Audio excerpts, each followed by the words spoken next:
free watch list just caught the perfect move again today, and I didn't listen to myself.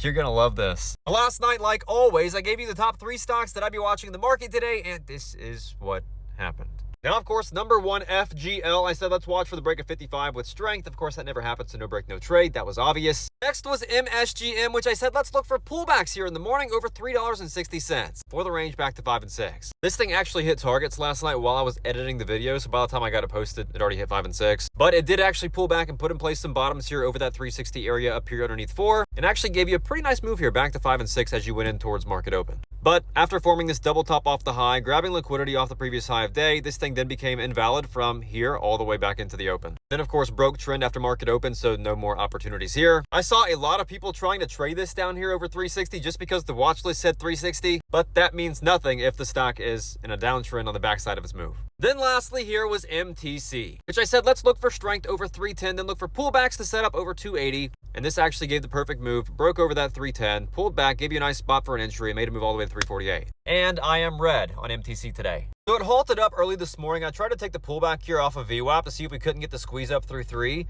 So I took very, very small size just to get a little bit of a core position here. Then I was going to add over 3 on the break of that 310, and look what happens here. I'm trying to risk off the bottom of this candle off 260. This thing flushes all the way to 230. I get a horrible fill and ended up taking a loss that was probably 3 or 4 times larger than what I was planning to take.